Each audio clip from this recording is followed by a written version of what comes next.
গোটেই অসমৰ লগতে আমাৰ অঞ্চলতো জুবিনদাৰ মৃত্যুৰ খবৰ পাই মানুহ আবেগিক হৈ পৰিছে। আমাৰ অঞ্চলৰ ৰাইজসকল আবেগিক হৈ পৰিছে। আমাৰ আই মাতৃসকল, আমাৰ ভাই ভণ্টিসকলো কিন্তু আবেগিক হৈ পৰিছে।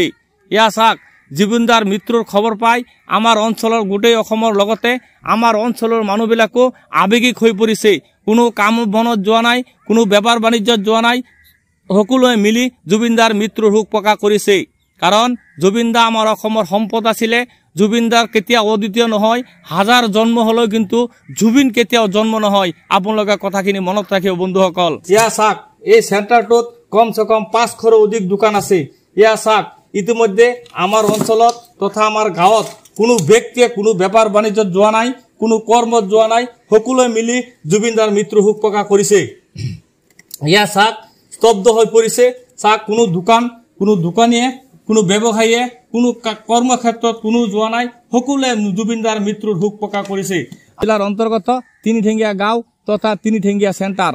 ইয়া চাওক, এই চেণ্টাৰত কমচে কম 500ৰ অধিক দোকান আছে। গোটেই অসমৰ লগতে আমাৰ অঞ্চলতো জুবিনদাৰ মৃত্যুৰ শোক প্ৰকাশ কৰিছে। এয়া চাওক, এই চেণ্টাৰটো দেখিছেনে? এই জেগাডোখৰ দেখিছেনে? এইটো এটা বহুত ডাঙৰ চেণ্টাৰ। এই চেণ্টাৰটো হ'ল